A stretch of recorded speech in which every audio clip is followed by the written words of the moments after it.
Hi, this is Thursday, January 17th, day number 10 of the 60-day Rapid Revenue Acceleration Challenge. I wanted to give you a brief update. So my activities for the day included attending 2 Professional Networking Association Northwest events. Both of them happen to be online, and I'll tell you more about that later. And then I started a past client on a complimentary Profit Stash account so I could generate a testimonial and case study. And then I did a demo of Profit Stash for my oldest sister, who was an account manager and systems engineer for IBM for over 44 years. She used to travel internationally for IBM purposes. And my brother-in-law, who was a small business sales manager for over 40 years. Both of them gave me very positive, encouraging feedback. And if they saw something that was glaringly risk factors or so forth, they definitely would have been straight with me about it. So that was encouraging.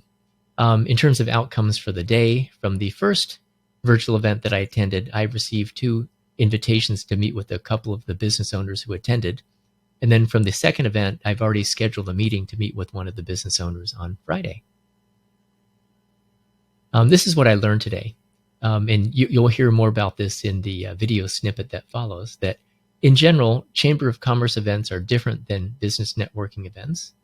And the mix of businesses and business people who attend Chamber versus professional networking events is strikingly different. And that may have an impact on whether you attend Chamber events versus or professional networking events. So you'll hear about this in the conversation that follows shortly.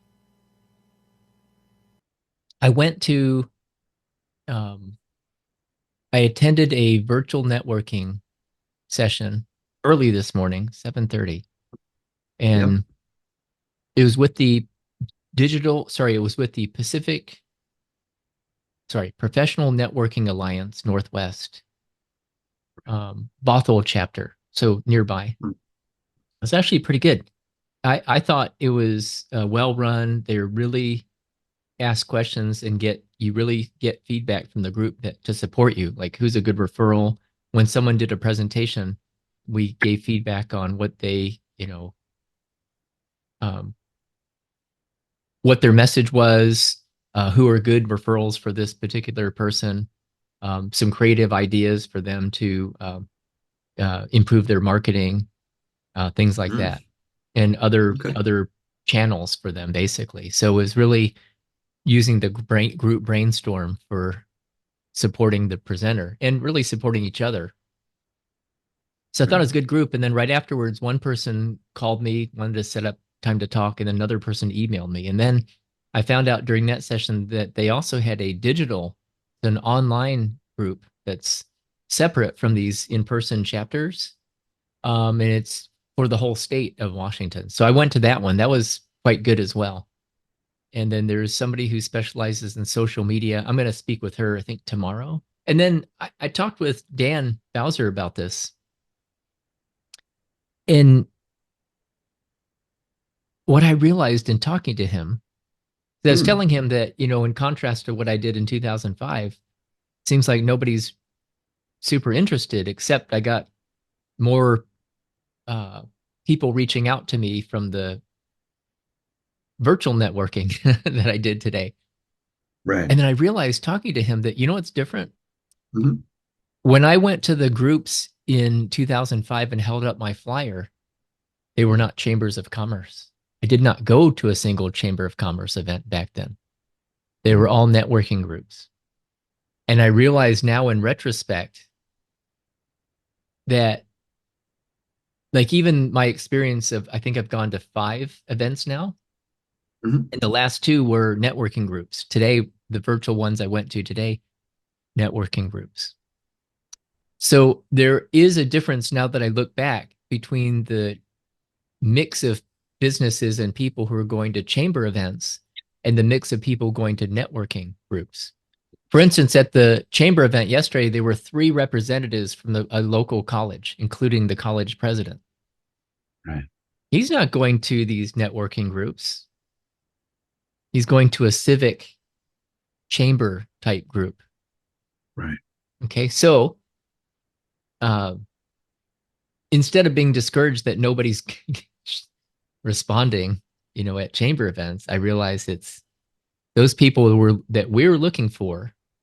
Mm. They're not likely to be at the chamber events. What's the motivation for people being at the chamber events? I think there's a component of supporting the city by local. And I also think there's a component of city pride.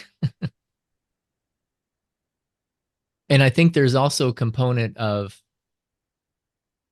hey, I've a business in this area, or I do business in this area. It makes sense to go to an event or an organization that supports the geographic location of where I want to do business.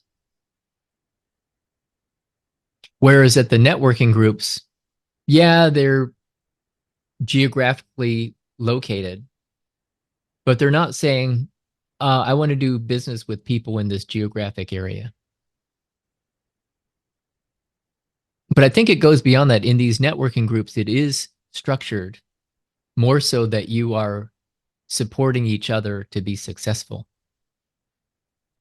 And specifically, you're looking for ways to refer to people, and you're learning how to become more effective at communicating your value proposition and who is an ideal client for you, and looking for any types of collaborations. Where it seemed to me that there was less of that at these. In fact, there was none of that at the coffee networking. It Right. was, here's my pitch, but it wasn't like there wasn't structured conversation about an inquiry of the group in terms of, hey, how can we support so and so? Mm. How can we support you other than, hey, you're here at a networking event? Go network and trade business cards. Mm. So professional networking groups are more structured for networking. Yeah. It sounds like professional networking groups are more